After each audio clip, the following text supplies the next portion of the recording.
Hello folks, Perry the One-Armed Legend here once again with my Anime Journey series where I take a look at a few episodes of an anime series per week and I give my personal thoughts and opinions on just what happened during the series in general, maybe give a couple of spoilers and details as to what happened if I feel like they're necessary just to explain what I personally thought about them. Now, for me to just start off this episode real quick, I just need to state this.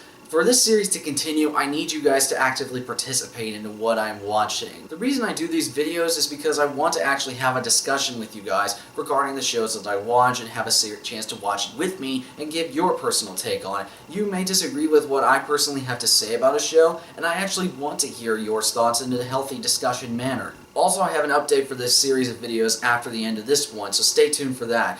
Anyways, enough dawdling, let's head back into No Game, No Life. Now, the last time we saw No Game, No Life, we were left off in the middle of a chess match with a cliffhanger basically showing Sora and Shiro fighting off this one girl who was being aided by the elves in terms of controlling the new last city of Amanity and basically trying to decide who will become the new king.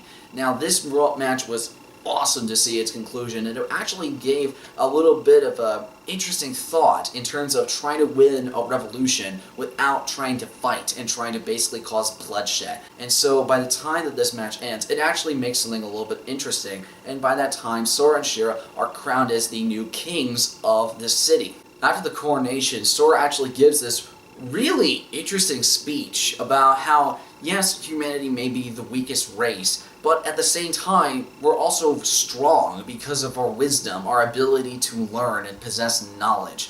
And to me, that's also very, very encouraging of the fact that, yes, that's great. That's a good message to actually give to people, and saying that, yes, we might not be the most physically strong creatures. We may not live the longest. We may not have the greatest strength, but the one thing that we do possess over a lot of different creatures and animals in general is our minds, our ability and capacity to learn. Even if we can't use magic, we can still learn and understand it with our brains. In terms of like inspiring speeches, it just kind of hit me right there, and it was really fun to listen to. Moving in episode 5, on the other hand, we got a little bit more interesting aspect of Sora and Shiro's mentality in terms of, while they may not actively participate as king and queen, so to speak, well, they technically both act as kings, but we also get to see and stuff how there's really no chance or pure chance game. Everything has a set number of rules, everything can be predicted, there's always a way to bend probability to your whim and figure out a way to actively win the game. And they go through multiple stages of the games and multiple game iterations in terms of explaining all these rules, like through blackjack, through predicting certain people crossing the street, or something along those lines. And it's always interesting to see them finding loopholes into this. It's almost like the script was written by a lawyer in some sense. And then, oh man, episode 6 hits.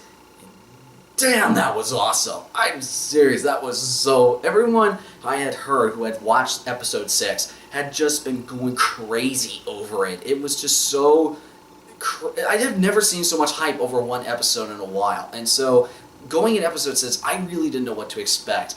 And then just seeing this spiral coming back and forth of how the game just kept progressively getting more and more unpredictable. Like, literally throughout the entire episode, I had no idea where it was going to go, and I'm trying to be as vague as possible with regarding episode 6 specifically, because I don't want to exactly spoil it in terms of what happens, what's at stake, and who the actual opponent is. All I can tell you is that it was incredibly interesting, unpredictable, and the way that victory or defeat was actually achieved and how technical it was and how the timing just had to be perfectly strategized. You literally had to think several dozen steps ahead of your opponent.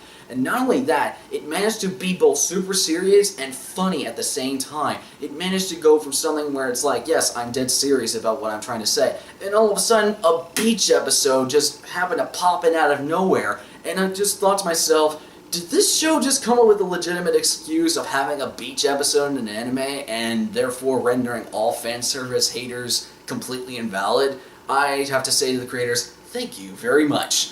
This episode was so cool, and I really wish I could tell you guys more about it. But I just want you to comment below, tell me what you think about this. These are just my personal thoughts regarding episodes 4 through 6. Now, for the announcement that I had at the end of this video, I just wanted to go ahead and say that I'm also currently in the works of designing another series, well, sort of an extension of this one. I know I said that I wanted to use this series as a testing ground for longer series, but now I have something in mind of where I could take a longer series one at a time and look at those. I have created something what I like to call the Anime Trailblazer, where I take one series that is 50 plus episodes, and just like the name implies, just blaze right through it in terms of everything that this show has to offer and get through it as fast as I possibly can. Now, I could do that series based on arc by arc and do a review for each set arc if the show was structured like that. However, if it is not structured like that, I would do it at, say, let's see, maybe 10 to 20 episode intervals if I feel like there's some major plot point that needs to be discussed or avoided if I don't want to avoid spoilers. And I would probably do that more in a review style format like I do my typical reviews, rather than just more opinions and personal thoughts like I do this Journey series. So some of you might be wondering as to what series I'm actually going to start with, the Anime Trailblazer series, and when I'm going to start uploading those. Well, after much, how do I put this as lightly as possible, persuasion or constant encouragement, I should say, I will be starting with Hunter x Hunter, the 2011 series, and I will be uploading that episode of the Hunter exam arc. I think maybe, let's see, when's a good time? Probably this Thursday, something like that. I need time to actually process my thoughts and get a better idea of it. Anyways, comment below, tell me what you think. Stay tuned for next week when I take a look at Serial Experiments Lain. Until next time, everybody, I'll see you later.